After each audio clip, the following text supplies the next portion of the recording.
கோயம்புத்தூர்ல என் ரூட்ல இருக்கிற சூயஸ் பைப்லைன் கனெக்ஷன் மீட்டர்லாம் போட்டு பளபளன்னு இருக்குதா. குடிநீர் வரி மட்டும் கட்டிட்டு இருக்கிற நானும் வருங்காலத்துல எவ்வளவு தண்ணி பயன்படுத்துறனோ அதுக்கேற்ற அளவுக்கு காசும் கட்டணும். நான் சம்பாதிக்கிறேன், நான் காசு கட்டி குடிச்சுக்குவேன். இந்த மயில் என்ன பண்ணும்? உயிர்களின் அடிப்படை தேவையா இருக்கிற நீரை இந்த 2 திராவிட கட்சிகளும் கார்பரேட்டுக்கு தார வாத்துது. புதுசா மாற்றம்னு சொல்லிட்டு வந்துட்டு இருக்கிற புது திராவிடம் பேசுற தாவேக்காவோ அதே வேலையை செய்யும்னு என்னத்து போய் மாற்றம்? நல்ல மாற்றம். குடிநீர் விநியோகம் இன்னைக்கு பிரான்ஸ்க்கு ஒரு நிறுவனத்துக்கு கொடுத்தது வியப்பொன்று இல்ல, எல்லாத்தையுமே கொடுத்துருவாங்க. அதுதான் இந்த தாராளமய உலகமய பொருளாதார கொள்கையில் இருக்கிற பிரச்சனை. இது பேராபத்தை நோக்கிய பயணம். சாதாரண தண்ணி அதுல என்ன அவ்வளவு பணமா கிடைக்கும்? செல்போன் ஆடம்பரம், தண்ணி அத்தியாவசியம். கையெழுத்து போடாதீங்க.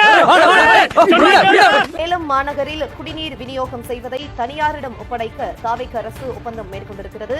செயல்பாடு மற்றும் பராமரிப்பு பணிகளை சூயஸ் நிறுவனமானது மேற்கொள்கிறது. தாகம் என்ற உடனே போத்தலை கொடுக்கிறார்கள். காகம் என்ன செய்யும், கொக்கு என்ன செய்யும், நாய் என்ன செய்யும், நரி என்ன செய்யும்? தண்ணீர் மானுட தேவை மட்டுமல்ல, உலக உயிர்களின் உயிர் தேவை.